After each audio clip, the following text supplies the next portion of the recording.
Hola, hola, buen día tengan todos nuestros podescuchas. Me emociona muchísimo como cada 15 días estar de vuelta con un capítulo más de Hablando en Acero y teniendo de vuelta ni más ni menos a nuestro arquitecto ingeniero favorito, el original inconfundible Fernando Sierra. Fer, ¿cómo estás? Hola, Mos, un gusto estar de vuelta con ustedes. Vengo con toda la actitud y sobre todo con toda la encomienda de recuperar por ahí el rating que perdimos el episodio pasado por mi ausencia, ¿verdad? Es verdad, Fer, te extrañamos mucho en el episodio pasado, seguro te zumbaron los oídos de todo lo malo que dijimos de ti, aunque también encontramos un excelente sustituto, el mismísimo locutor Gabriel Guerra. Creo que no pudieron hacer una mejor elección, sobre todo por el bajo presupuesto que tenemos en el programa. Aunque, bueno, es broma, ¿no? Un agradecimiento por ahí a Gabriel por el relevo. Creo que hizo un extraordinario trabajo. Un saludo hasta su oficina, ¿no? Y en verdad que lo hizo excelente. Y alguien que es insustituible, como siempre, nuestra corresponsal oficial que nos mantiene al día con las tendencias del sector, Susana Torres. ¿Cómo estás, Susi? Hola, Mos, muchas gracias. Fer, muy buen día a todos ustedes. Y Fer, un gusto tenerte de vuelta. La audiencia te extrañaba. Gracias por este cálido recibimiento, Susi. ¿Qué te parece si me pones un poquito al corriente de lo que platicaron en el episodio pasado? Fíjate que hablamos de los principales datos de julio de la producción de acero global, también hablamos del panorama económico, político e industrial de Estados Unidos y finalizamos del proyecto nuevo llamado Faro, estará donde estaba antes en Cinecosmos, y Mos nos platicó acerca del mundo del golf y hablamos principalmente de los palos de golf hechos de acero. Y como entrevista a Fer y tuvimos un invitado de lujo, a todo un rockstar de la arquitectura, la leyenda viviente del arquitecto José Pichotto, quien me hizo querer cambiar de carrera y al igual que Fer, volverme todo un arquitecto. Pero bueno, vamos a adentrarnos en los temas del día de hoy. Susi, cuéntanos cómo evoluciona el sector. Fíjate que vamos a hablar hoy acerca de las últimas cifras del índice de confianza del consumidor. Es importante recordar que este indicador lo que te permite tener es una encuesta en donde se mide la percepción actual y las expectativas del futuro tanto de la economía del país como de la economía familiar y del empleo. De acuerdo a la agencia Ipsos, el índice mundial de confianza del consumidor se ubicó para agosto en 41.4, una mejora frente al dato de julio que fue de 40.9. Con este resultado sería el segundo mes que este dato muestra una mejora. Para el caso de México, el INEGI y el Banco de México, en el indicador de confianza del consumidor, ubicaron para agosto en 34.6 puntos. Esto nos llevaría a 3 meses consecutivos de crecimiento, esto después de las caídas importantes que tuvimos en los primeros meses debido a la pandemia. Los consumidores mexicanos, para agosto fue moderada el aumento, pero fue de 0.5 versus julio.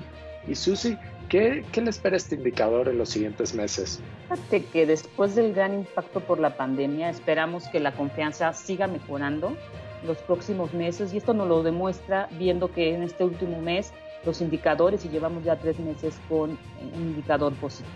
Cambiando un poco de tema, la semana pasada el gobierno de la Ciudad de México dio a conocer el plan en el que se llevará a cabo la reactivación económica de la capital del país.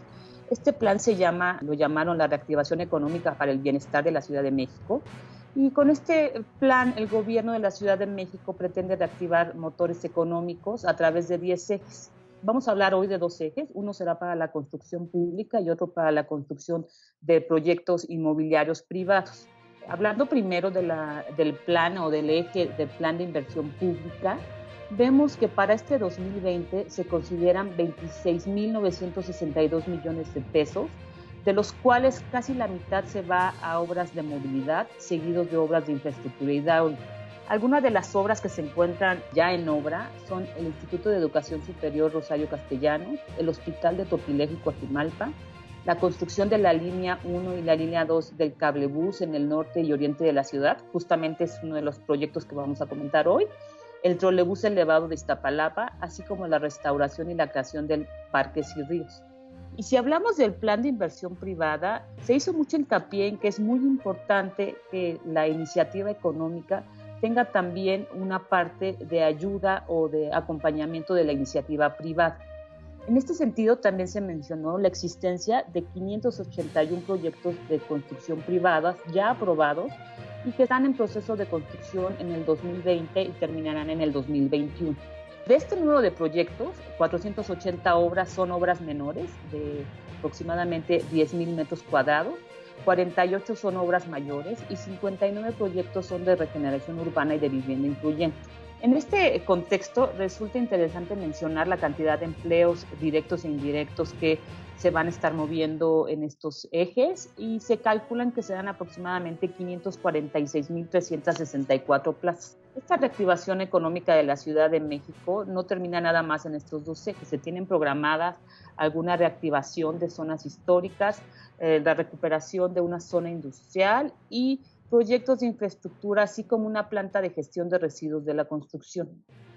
Susi, y en cuanto a este plan de inversión privada, ¿tenemos alguna idea de en qué delegaciones se realicen estas obras? Fíjate que sí, de estas 480 obras menores se concentran en 2 alcaldías. Estas 2 alcaldías se llevan en total 257 proyectos y son la alcaldía Benito Juárez con 144 y la alcaldía Cuauhtémoc con 113 proyectos.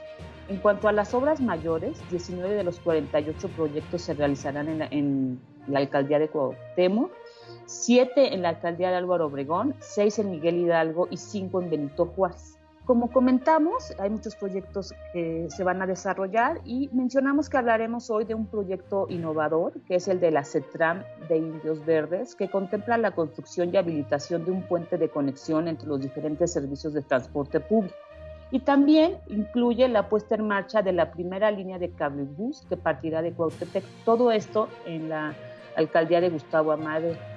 La CETRAM de Indios Verdes se realizará aproximadamente en una superficie de 85,000 metros cuadrados para conectar a 1.15 millones de usuarios. Las líneas que estará conectando es la línea 1 del cablebús, la línea 3 del metro, la línea 1 y 7 del metrobús, así como la línea 4 del Mexibús, la línea 2 del Mexicable y rutas de transporte concesionario. Mediante estos trabajos se podrá reducir aproximadamente el transbordo en 10%. Se ampliarán también los espacios peatonales, aproximadamente 3 veces más de lo que hoy está, y se reducirá en 30% el parque vehicular de baja capacidad. Si hablamos de la línea del cablebús, aproximadamente se trasladarán en 144,000 usuarios, es lo que se prevé, y el tiempo de traslado es aproximadamente de 33 minutos. Actualmente aproximadamente se hacen 60 minutos en estos traslados. Estará construido por 62 torres y 6 estaciones. El total de toda la readecuación de la CETRAM de Indios Verdes será aproximadamente una inversión de 483 millones de pesos, esto en su primera etapa, y estará a cargo de Banobras y el Fondo Nacional de Infraestructura. ¿Y cuándo se prevé que inaugure la línea 1? Fíjate que la línea 1 del cablebús registra un avance ya del 75% y se prevé que quede para enero próximo. El total del proyecto se calcula que esté terminado aproximadamente a mediados del 2021. Susi, pues excelentes noticias y excelentes proyectos, sobre todo que creo que es una inyección de ánimo para todos los que nos siguen de la industria de la construcción. Pero ahora me gustaría entrar a la siguiente sección del programa. Y dinos, ¿qué nos tienes preparado para el programa del día de hoy? ¿Cómo no, Fer? El día de hoy vamos a hablar un poquito del futuro del acero. Como hemos visto en este programa, hay un sinfín de aplicaciones y uso del acero en el mundo. Hablamos ya de palos de golf, de paneles de coches, hablamos de álabes de turbinas, entre muchas más cosas, ¿no? Herramientas, utensilios, etcétera.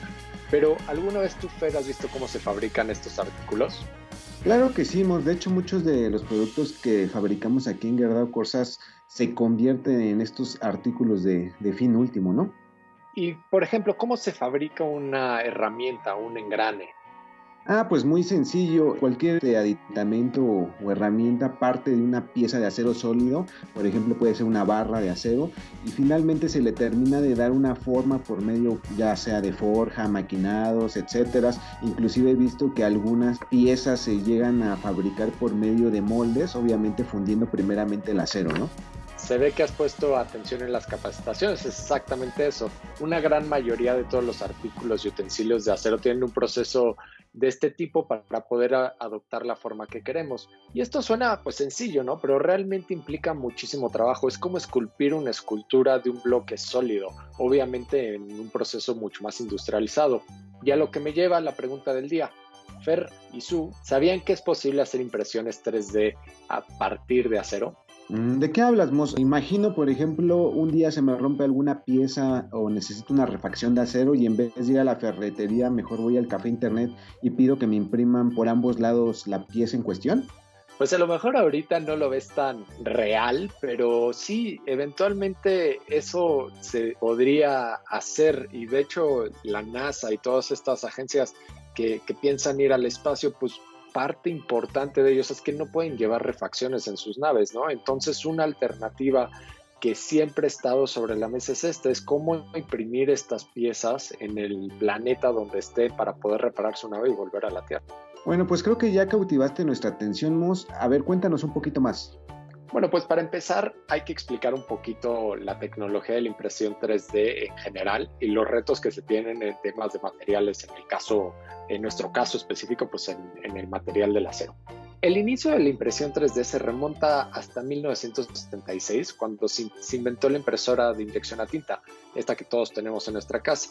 En el 84, algunas adaptaciones y avances sobre el concepto de inyección de tinta la transformaron a la tecnología de impresión con materiales en vez de la tinta. Y a lo largo de las últimas décadas ha habido una gran variedad de aplicaciones de la tecnología de impresión 3D que se han desarrollado a través de varias industrias. Digamos, y los que no sabemos muchos del tema, ¿cómo funciona exactamente una impresora 3D? Pues es una excelente pregunta, Su. Las impresoras 3D funcionan justo como las impresoras de chorro de tinta, pero en vez de tinta, las impresoras 3D depositan el material deseado en una serie de capas sucesivas para crear un objeto procedente de un formato digital. Es decir, la impresora que todo el mundo tiene en su casa, o por lo menos todo el mundo tenía en su casa cuando se utilizaba más esto, pues va dejando un residuo de tinta sobre la superficie del papel. Lo que hacen este tipo de impresoras es que en vez de dejar solo ese residuo de tinta, deja un residuo de un material sólido y sobre ese material sólido deposita más y más y más y ahí va, ¿no? Para 1992 empezaron con la fabricación de prototipos de capa por capa. La primera máquina de impresión 3D en el mercado fue desarrollada por la empresa 3D Systems. Y el funcionamiento básico de esta máquina consiste en un láser UV que va solidificando un fotopolímero, un líquido que tiene una viscosidad y un color muy parecido al de la miel, y el cual va fabricando partes tridimensionales capa por capa. Esta tecnología no es como la que te acabo de comentar, esta es una tecnología, digamos que un poquito diferente. En vez de ir depositando capa por capa de material, tú ya tienes imagínense una pecera en el cual le disparan un láser y solidifican una parte muy en específico del material, y este láser pues va recorriendo todas estas partes y va haciendo capa por capa del líquido, pero ese líquido lo convierte en un sólido. Después vino la extrusión de materiales, que esta es la tecnología 3D más conocida en el mercado, es la tecnología que les comentaba en un principio. Y cómo funciona es que un filamento de plástico a través de un cabezal caliente derrite este plástico y lo va inyectando el material capa por capa, y ahí se va poniendo plástico derretido encima de más plástico derretido. Esto es ideal para piezas resistentes o de gran tamaño y con características de resistencia mecánicas y térmicas también. Y es una tecnología avanzada y que contiene muchos controles y sensores que permiten fabricar piezas muy precisas para diferentes sectores industriales. Luego hay otro tipo, que es la extrusión de materiales, que funciona bajo el mismo principio de la tecnología anterior.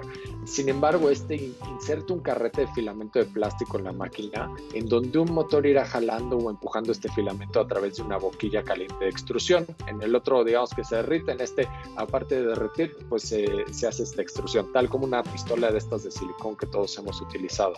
Y estas son impresoras de escritorio que pues estas las puedes comprar hasta en tiendas departamentales, en Amazon, en un montón de lados, ¿no? Luego viene otra tecnología, y esta es la tecnología que más se va a pegar a lo que queremos hablar del acero, que es esta tecnología, es la de capa de polvo. Esta tecnología lo que hace es que es capaz de fabricar piezas completamente sólidas mediante la sinterización o fundición de partículas de polvo plástico. Va dosificando un polvo muy fino de material en una cama plana, la cual funde el material necesario para ser cubierto después con una nueva capa de polvo. Existen dos variaciones con plásticos. La primera comúnmente es el nylon 12, que funde el material con un láser, mientras que la segunda usa un aglutinante para pegar el material y con un calor fundirlo después. Pero hasta ahora estos sistemas se han basado mayoritariamente en el empleo de polímeros, como ya platiqué, plástico, ¿no? Y estos plásticos, que son la materia prima, pues limita su utilidad. Sin embargo, actualmente está despegando una nueva tecnología de impresión 3D, pero en metal, o más correctamente fabricación aditiva, como se denomina en el ámbito industrial en referencia a la producción de componentes, añadiendo una capa tras otra. Y eso es lo que nos interesa, Mos, el acero. A ver, ¿a qué horas va a ser su entrada triunfal en esta plática? Paciencia, Fer, paciencia, para allá voy. En realidad, la impresión 3D en metal dio sus primeros pasos casi simultáneamente a lo del plástico en los años 80 y 90. La técnica básica consiste en un láser que se mueve sobre un lecho de polvo, de lo que comentábamos anteriormente, de aleación de metal, fundiendo en los lugares precisos para crear una sección transversal del objeto. Esta sección se le van agregando nuevas capas siguiendo obviamente los planos digitalizados de la pieza. Pero esta tecnología tardó en despegar debido a que las prestaciones son inferiores a las de fabricación tradicional en molde, sobre todo en términos de la resistencia del material. El metal obtenido mediante la impresión 3D pues es más poroso, y aparte en términos de escala también es difícil, ¿no? El tamaño de las piezas, pues tú no puedes tener una impresora tan grande como para fabricar las piezas que nos gustaría fabricar. Estos obstáculos están desapareciendo poco a poco con el perfeccionamiento de la tecnología, lo que en el último año ha propiciado un boom de la impresión metálica en 3D. En octubre de 2017, ingenieros de Lawrence Livermore National Laboratory en Estados Unidos describieron un sistema de fabricación aditiva que llega a triplicar la resistencia del mejor acero inoxidable de fundición sin sacrificar la ductilidad, y todo esto utilizando componentes disponibles comercialmente. Y según escribían los investigadores de la revista Nature Materials, sus resultados demuestran la flexibilidad en la fabricación aditiva para adaptar las microestructuras y producir metales y aleaciones con excelentes propiedades. Con respecto al tamaño de las piezas, que ya hablamos que es una dificultad que hay que sobreponer, la impresión metálica ya ha dejado muy atrás a la fabricación de llaveros, que era lo que se hacía anteriormente, ¿no? General Electric lanzó un sistema que lo presentó en la feria de Formnext de Frankfurt, Alemania, y hace honor a su apelativo de Atlas. Actualmente es la mayor impresora metálica 3D del mundo y es capaz de fabricar piezas hasta de 1 metro y con planes de escalado de mayores dimensiones, según la compañía. Los clientes ya están pidiendo máquinas con volúmenes de fabricación mayores que este metro cúbico, y este sistema se ha concebido para crear piezas de motores de aviación y componentes para sectores industriales donde la calidad de los materiales es crítica, como el de automoción o la industria del petróleo. En un nicho de mercado opuesto al del gigantesco y costoso artefacto de General Electric, la compañía Desktop Metal, cofundada por los ingenieros del Instituto Tecnológico de Massachusetts, ya ha lanzado a comercializar equipos que no solo superan los sistemas tradicionales de fabricación, sino que producen hasta 20 veces más barato y 100 veces más rápido que la impresión metálica por láser. Nació en el 2015 con la participación de Emmanuel Sage, uno de los inventores de la impresión en 3D. Estas de Desktop Metal posee una tecnología que abarata el coste al sustituir los potentes y caros láseres por una especie de pegamento que aglutina este polvo metálico y que después se elimina al calentar el metal para fusionar estos granos. Los equipos de esta compañía cubren las necesidades tanto del prototipado a pequeña escala como la fabricación masiva de componentes pequeños, y solo cuesta unos modestos $120,000. Entre los metales más utilizados en la fabricación aditiva, encontramos que se utiliza mucho el aluminio, principalmente en forma de aleación, que ofrece ligereza y resistencia. Se utiliza normalmente para crear piezas donde el peso es esencial, como lo vimos en otros episodios, como en la aeronáutica o automoción, por ejemplo. El acero también es un material popular, especialmente en la industria. Ofrece buenas propiedades mecánicas y un correcto acabado superficial. Es el material más utilizado en la fabricación aditiva de metal. Pero también hay otros materiales como el galio, muy presente, el cobalto, cromo para aplicaciones médicas, el titanio también, que es altamente resistente a la corrosión y aparte es biocompatible para aplicaciones médicas. Los metales preciosos se utilizan también para hacer joyería, entonces imagínate que tú puedes imprimir un anillo de oro o un pendante de plata o bronce también para hacer joyas más complejas. Pero en todos estos casos el principal desafío es el acabado. Entonces, Mos, esta nueva tecnología es básicamente trabajar con un metal en polvo y con pegamento, ¿verdad? Es correcto, lo pusiste de una manera muy, muy simple, pero es así. En vez de buscar métodos donde necesitamos fundir el material, lo pegamos con un aglutinante para ir formando estas capas. Y profundizando un poquito más en esto, cuando tú lo pegas con el aglutinante solo en la primera fase, la segunda fase es que tú tienes que remover este aglutinante y garantizar la sinterización de este polvo. Entonces eso se hace muchas veces mediante cámaras de presión a altas temperaturas, pero ese es, digamos que es un segundo paso. La pieza compleja tú la haces con este aglutinante. Entonces, Mos, en un futuro no muy lejano, me imagino que uno de nuestros productos estrella será el vender el acero en polvo. Me imagino, en vez de vender ahí productos sólidos, lo vamos a vender en forma de costales, ¿no? Es correcto, Fer, y justo una de las dificultades más grandes en esta nueva industria es la calidad de este polvo. Es muy difícil tener el polvo en el tamaño correcto para que funcionen las impresoras 3D. Y sí, puede ser totalmente una oportunidad en un futuro, y pues esto yo creo que es lo que viene más adelante y pues hay que ponernos a estudiar, ¿no?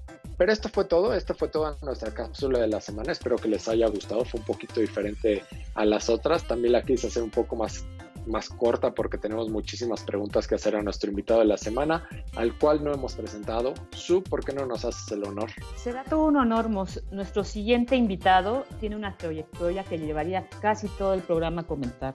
Él es el ingeniero arquitecto para la Escuela Superior de Ingeniería y Arquitectura del Instituto Politécnico Nacional. Cursó la maestría en materiales avanzados e ingeniería de estructuras y cubiertas en la Escuela Normal de Paris-Saclay y Escuela Nacional de Puentes y Calzadas en Francia en 1998, para posteriormente obtener el grado de doctor en Ingeniería Civil, Ingeniería Mecánica en la Universidad de París. Su trabajo de investigación doctoral sobre el comportamiento multiaxial del concreto de alto desempeño fue merecedor del tercer lugar en el Concurso Nacional de Jóvenes Investigadores René Hupert 2001 en Francia. Ha participado desde 1993 en múltiples proyectos de ingeniería estructural de estructuras de concreto reforzado y postensado.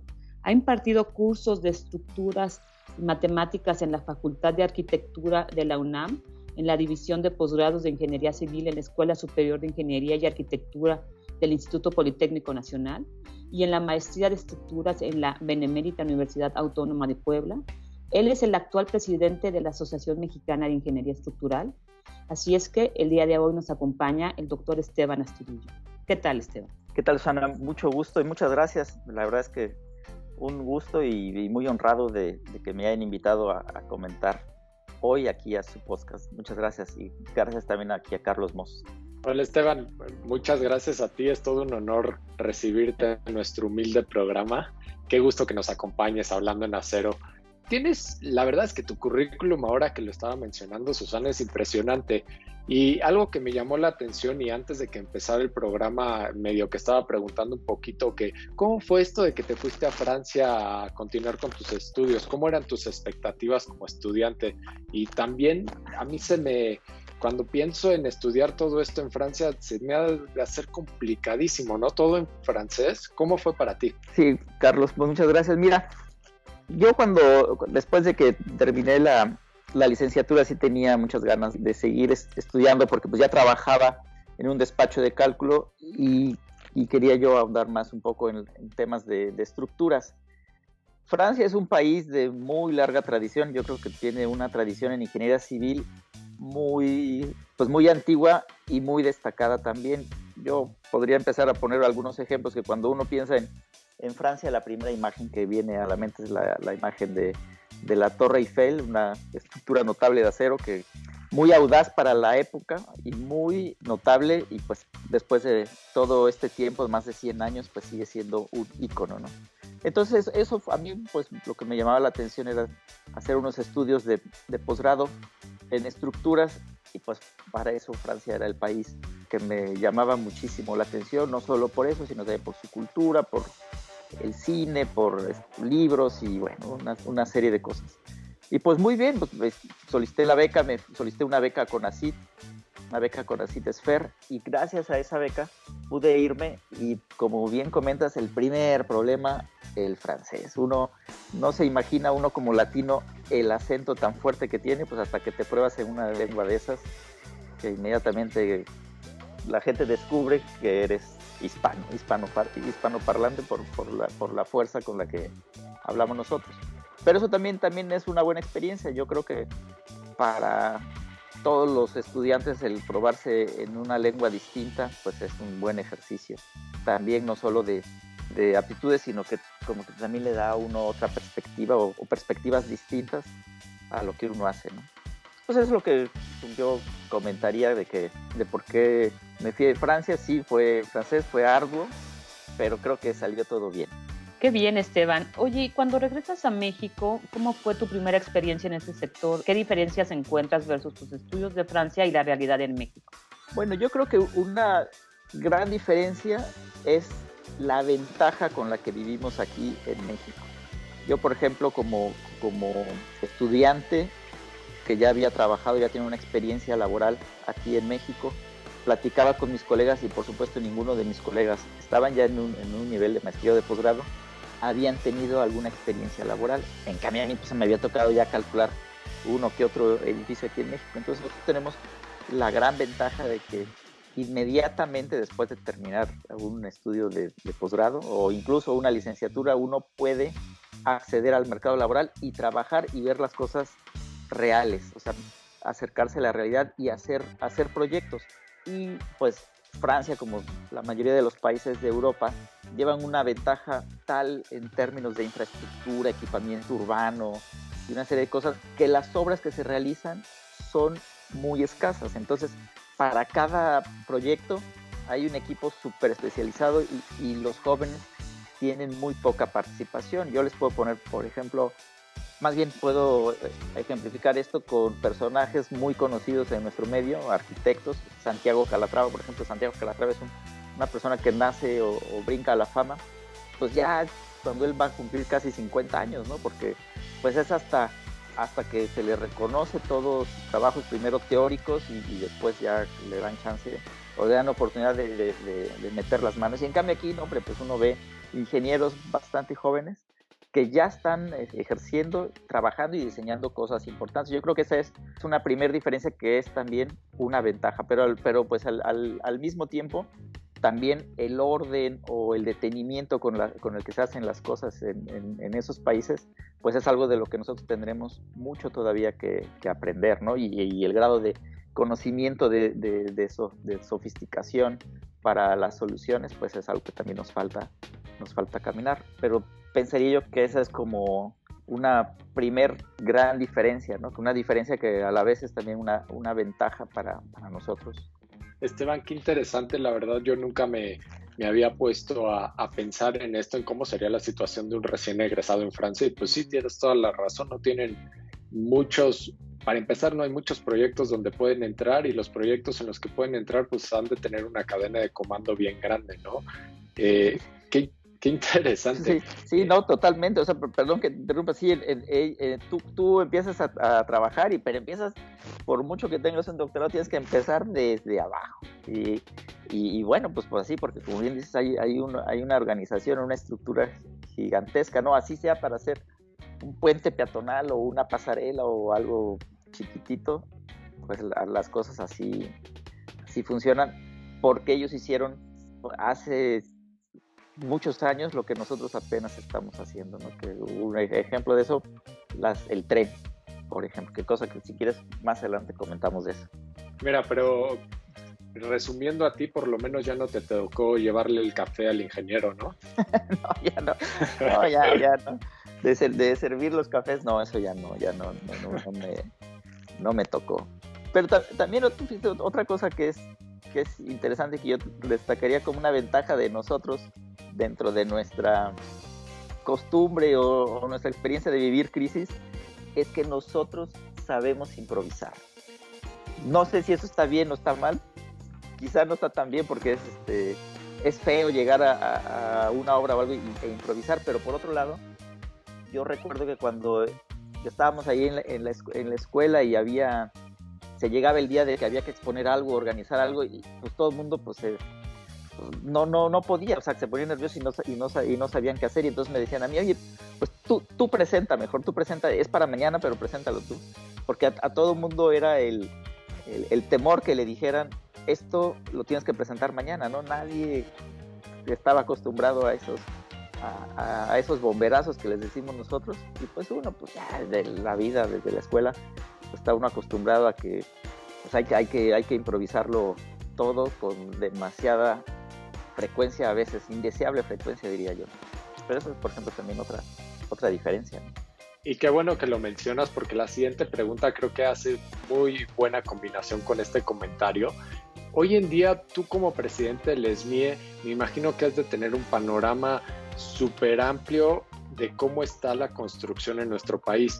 ¿Cómo tú visualizas este entorno en México? Yo, ahora que estabas comentando todo esto de los bomberazos y todo eso, ¿tú alcanzas a ver eso en el día a día? ¿Crees que es un impedimento? ¿Cómo ves la construcción en nuestro país?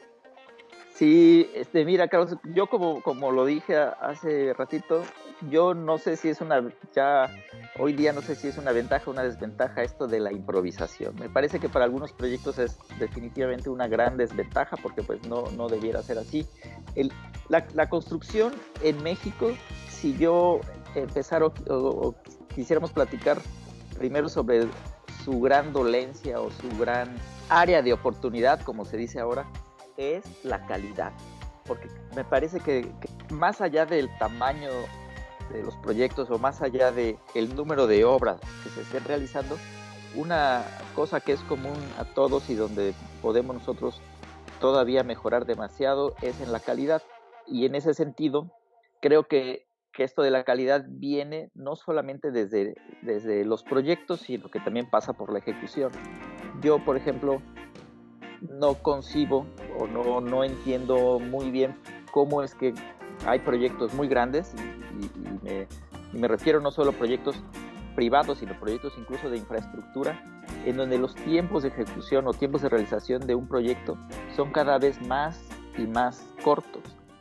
Nosotros podemos recordar los proyectos para el metro, las primeras líneas del metro eran proyectos de años para su concepción, y hoy día son proyectos que nos piden que se realicen en meses. Lo mismo para edificios, ¿no? Los tiempos son muy, muy cortos, y quizá eso está detrás de por qué la calidad no es una calidad que se pudiera equiparar a obras o proyectos de otros países, ¿no? Entonces, el entorno de la construcción en México, como decía yo, más allá de pues, si es un buen momento ahorita, si no es un buen momento ahorita, yo creo que adolece de este tema de la calidad. Y nosotros en la Sociedad Mexicana de Ingeniería Estructural lo que tratamos de hacer es precisamente dar pues una especie de formación continua a nuestros colegas, como para incidir de manera positiva en este aspecto de la calidad, mostrar y desarrollar cursos o pláticas o conferencias en donde ustedes mismos aquí, ¿verdad?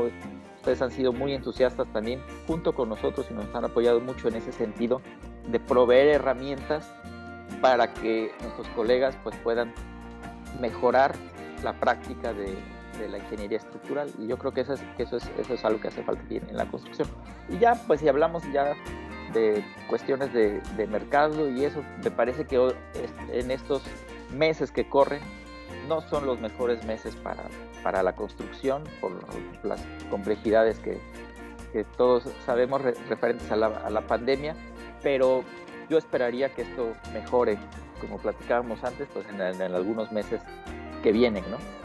Y hablando de tantos proyectos, porque vemos que tienes muchos proyectos en tu trayectoria, cuéntanos de qué va México a través de los sismos. Sabemos que este proyecto está en conjunto con varias sociedades, institutos y colegios. ¿Cuál dirías tú que es el principal reto y las expectativas que se quieren cumplir con este segundo simposio?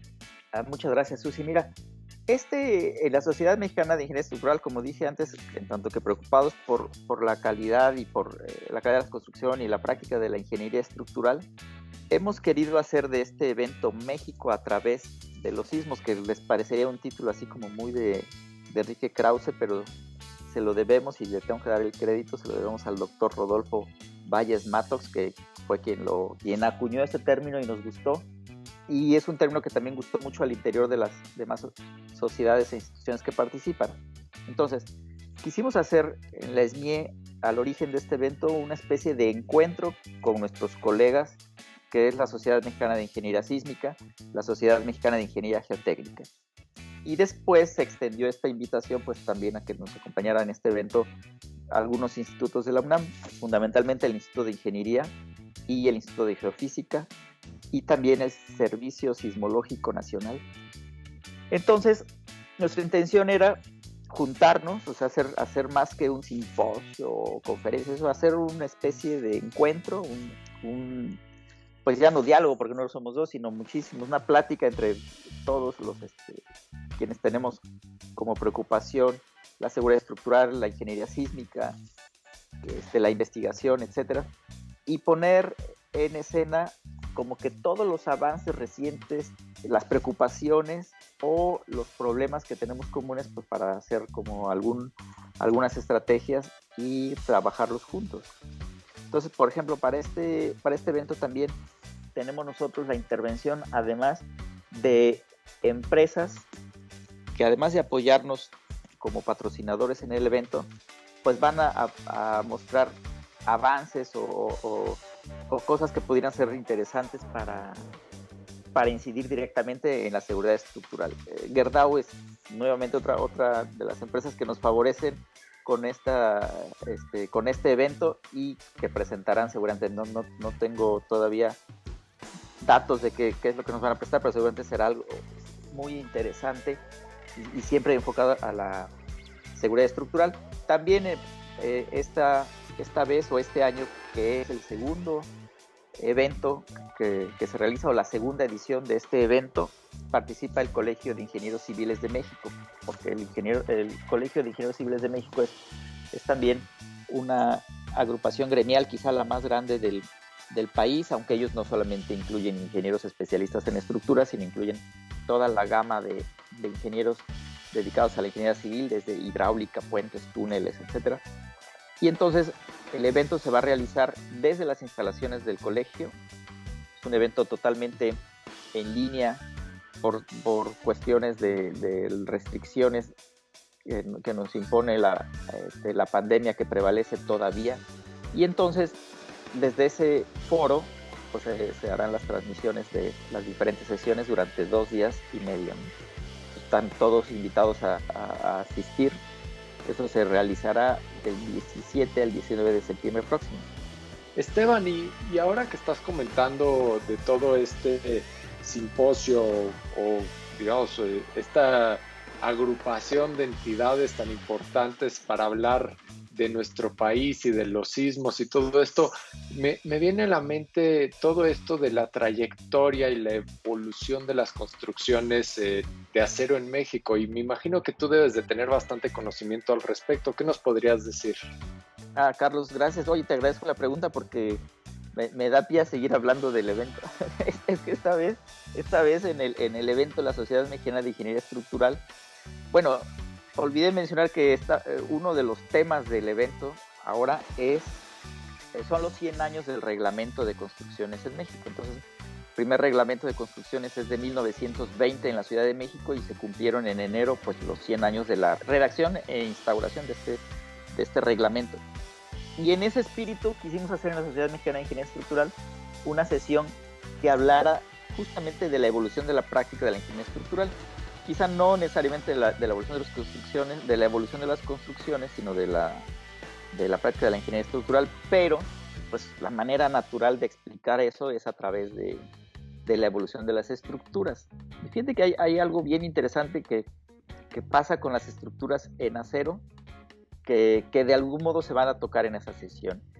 Nosotros a principios del siglo XX, pues era el material de privilegio el acero para las estructuras, y podemos citar proyectos como Bellas Artes, que es una estructura de acero que está revestida de mármol, el incompleto Monumento a la Revolución, bueno, más bien la incompleta Cámara de Diputados, que se convirtió después en el Monumento a la Revolución, que eran estructuras de acero bien interesantes, o sea, de mucha calidad, tanto estructural como estética.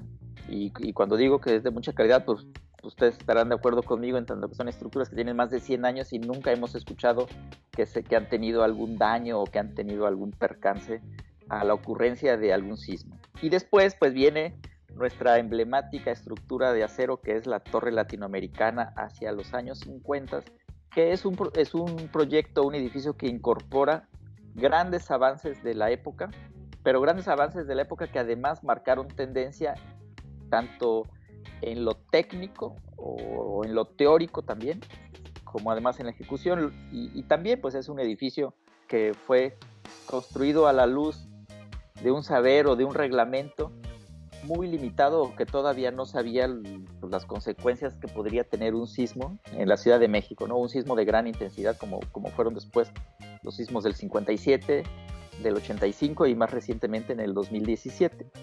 Entonces, las estructuras de acero han prevalecido o han tomado liderazgo para estos edificios de gran altura.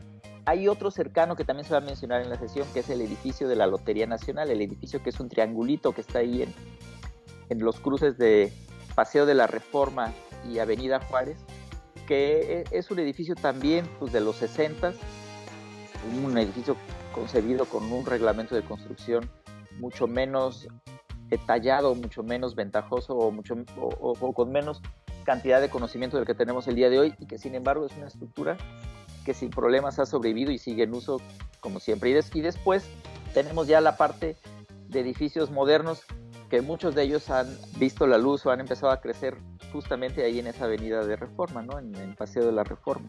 Y yo diría que la evolución de las construcciones es malamente, porque quizá no debiera ser así, pero la evolución de las construcciones o las estructuras ha sido más reto o ha sido más protagonizada por arquitectos que por ingenieros estructurales, porque son los arquitectos quienes cada vez lo van empujando a uno a hacer estructuras más audaces, más esbeltas, más altas, más rápido también.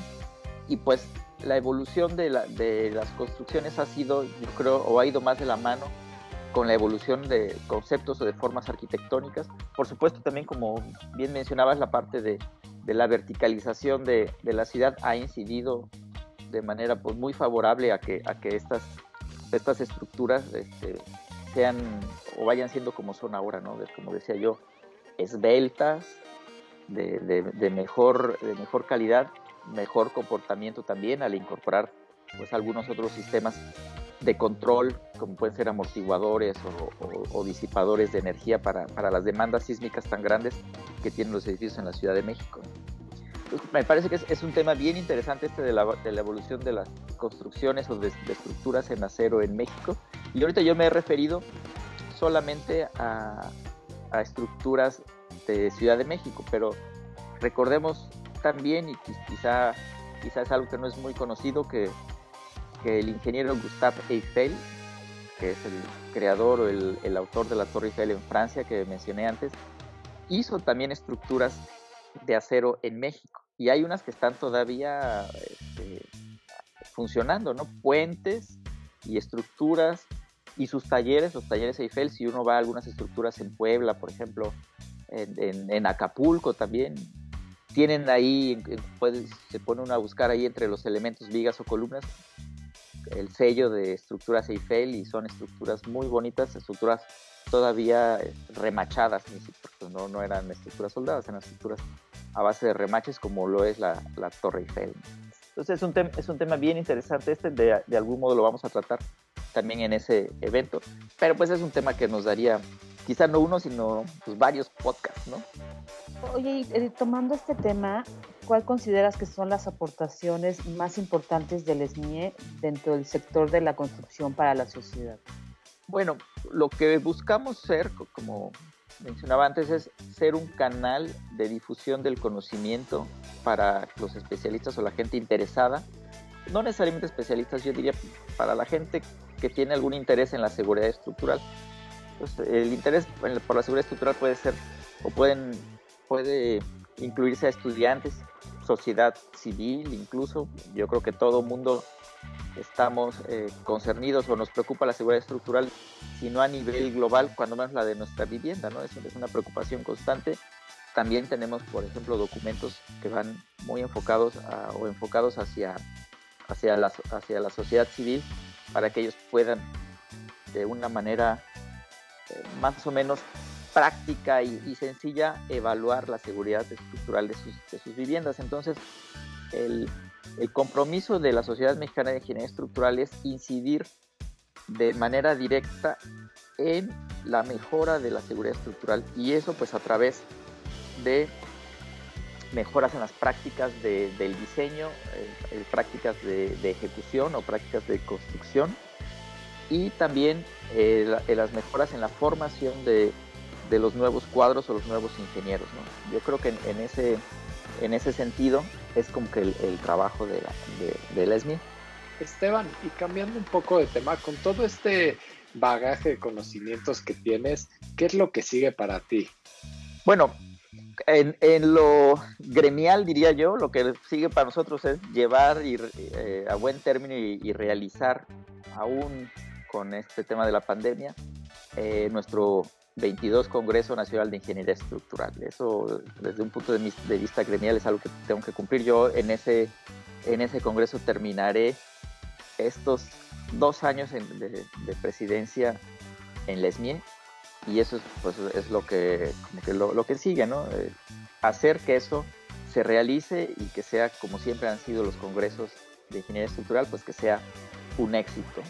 Y después, pues ahora lo que sigue es nosotros al interior del despacho, al interior de lo que hago yo como práctica profesional, pues seguir incorporando cosas nuevas, seguir estando al día en el estado del arte de la ingeniería estructural, pues para proveer a la sociedad o a las estructuras que nos toque realizar o diseñar por las mejores soluciones posibles, ¿no? Como que nos toque que se puedan incorporar avances o cosas novedosas como las que ustedes nos comparten siempre, ya sea en eventos o a través de estos medios electrónicos, ir incorporando esas soluciones o estas nuevas tecnologías a la práctica profesional, que creo que es un trabajo que para el ingeniero estructural pues uno no termina nunca, y es en el curso de los años que uno va adquiriendo esa experiencia para ir desarrollando proyectos cada vez más de mejor manera, diría yo, simplemente como de dar mejor o proveer mejores soluciones. Y eso se ve o eso se nota pues porque la mayoría de nuestros colegas, aún siendo de mucha edad, pues siguen siendo líderes, ¿no? Yo siempre digo que en ingeniería estructural los ingenieros que llevan la vanguardia son los que tienen más años que toda la vanguardia. Entonces son los ingenieros que tienen ya muchos más años en este camino. Esteban, y ahorita que estás tocando el tema de las tecnologías sismorresistentes, también hemos sido testigos de que conceptos como concepto de resiliencia y todo esto está, digamos, tomando cada vez más fuerza, ¿no? en este tema, ¿no? Con respecto a las estructuras metálicas, ¿qué papel están jugando para generar esta sinergia o qué ventaja nos están ofreciendo estructuras de acero al implementar este tipo de tecnologías? Sí, pero muchas gracias. Es muy interesante esto que comentas de este término que lleva ya algunos años en el lenguaje o en la semántica coloquial, tanto de políticos como de la sociedad civil, que es la resiliencia. La resiliencia entendida como esa capacidad que tendría una persona o una sociedad a reponerse o a reincorporarse después de un desastre. Y en ese sentido, como mencionaba yo antes, con esos ejemplos de edificios o estructuras de acero que han sobrepasado sin ningún contratiempo pues ya varios sismos de gran intensidad, las estructuras de acero proveen o tienen cualidades intrínsecas al material, diría yo, o intrínsecas o inherentes al material, en cuanto a que son estructuras dúctiles y estructuras que pueden incorporarse bastante bien en el concepto o en la noción de una estructura resiliente. Y si esas estructuras además las hacemos acompañar de alguna tecnología de control como amortiguadores o disipadores, bueno, pues se vuelven todavía más ventajosas. El acero en este sentido pues ha tenido siempre unas ventajas que podríamos mencionar desde estéticas, con ejemplos que yo he mencionado a lo largo de estos minutos que estamos platicando, pues no sé, la Torre Eiffel, los puentes como el puente de las Artes o estos usos nuevos de estructuras como esta del triangulito de la Lotería Nacional, en fin. Entonces, además de esas cualidades o de esas ventajas estéticas que gustan mucho a los arquitectos, o sea, el tener una estructura de acero aparente, pues es algo que sigue siendo como paradigmático para un arquitecto y cada vez más ligeras además. Pero en ese sentido, las estructuras de acero como lo han demostrado, pues tienen esas ventajas, ¿no? Que son, diría yo, pues un concepto importante en toda esta gramática de la resiliencia a la que estamos tratando de llegar o que tenemos ahora como preocupación en el país, en nuestro país como en muchos otros países, ¿no? Esteban, muchas gracias. Y por último, y dejando un poquito de lado las cuestiones profesionales, solo para poner un poquito de contexto, en episodios anteriores, por ejemplo, le preguntábamos al ingeniero Carlos Cházaro qué le gustaba practicar y nos habló un poquito de su lado musical y del fútbol americano. En el episodio anterior escuchamos al arquitecto José Pichotto y nos comentaba que le gusta mucho hacer bici de ruta. Entonces yo estoy intentando juntar un equipo de ciclismo de ruta. ¿A ti qué es lo que te gusta?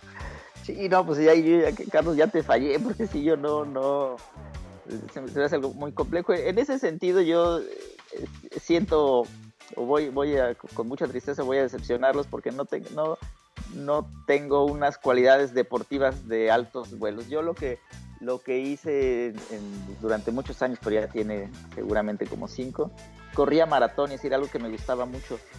Correr maratones para mí siempre ha sido o era como una metáfora de la vida, ¿no? Porque empiezan muchos y bueno, a lo largo de los 42 kilómetros se vienen pues venciendo o porque uno no se administró bien o porque pues, las condiciones no fueron o la ruta en este caso tenía muchos altibajos o más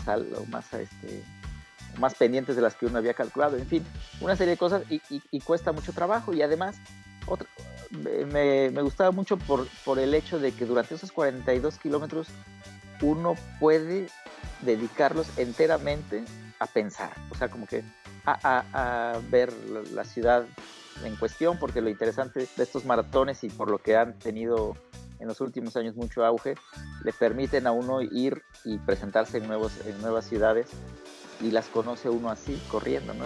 Yo creo que eso fue lo más cercano que he hecho yo de actividad deportiva notable, el haber hecho esos maratones.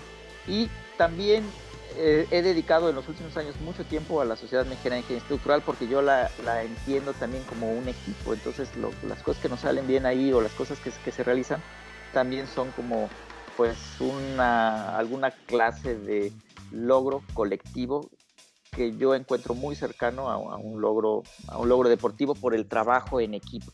Y entonces pues más allá de esas cosas que todavía hago un poco de jogging, ahora con las limitaciones de la pandemia tiene que ser en una caminadora, en algo estacionario porque no puede uno salir con la libertad de antes, pero es algo que continúo haciendo y paso mucha parte del tiempo que queda libre, además de estar con la familia, a ver películas, porque también yo creo que para nosotros ingenieros y en general arquitectos, la gente que se dedica a la construcción, también el cine es un medio que nos permite viajar y conocer.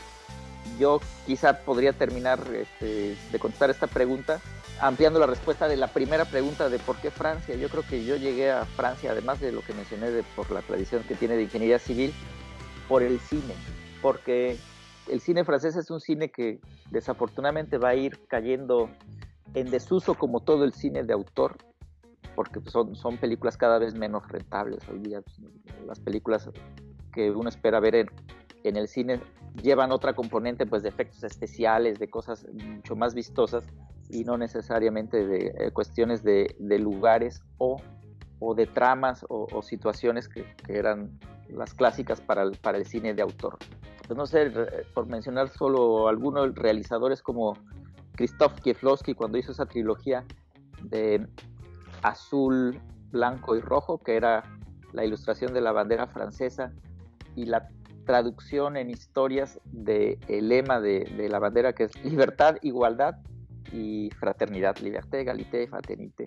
Entonces, creo que el mensaje de esa trilogía que convendría que se retomara de algún modo en estos días que corren, pues fue una gran componente, una gran cosa que me empujó a yo irme para allá, para Francia. Pero pues sí, desafortunadamente no podría yo incorporarme contigo a un equipo de bici de montaña, pero si un día decide hacer Gerdau un equipo de corredores, pues con mucho gusto intentaría, aunque ya las piernas me den cada vez menos juego, pues intentaría incorporarme.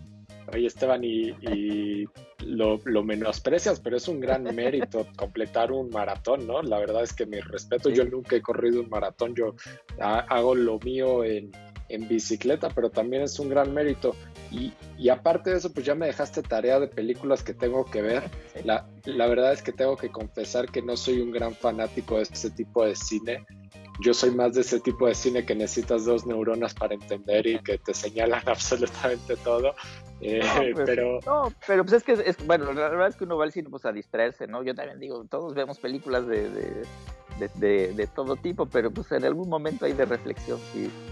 Todavía llego yo a esas películas, como decía yo, dichas de cine de autor, que así les dicen, ¿no?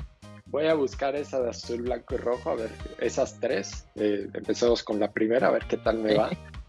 Muy bien, muchas gracias, sí, te van a gustar, vas a ver si están un poco raras, pero sí, además aparecen construcciones bien interesantes, que eso también es una cosa notable, ¿no? Ya lo hiciste más atractivo. Pues Esteban, ha sido un placer tenerte en el programa, de verdad ha sido un placer platicar contigo, te agradezco mucho el tiempo que nos has dedicado. Sin embargo, pues esto tiene que ser finito, te deseo lo mejor estoy seguro que el Congreso va a ser todo un éxito como lo han sido en años anteriores y nos estaremos viendo por allá.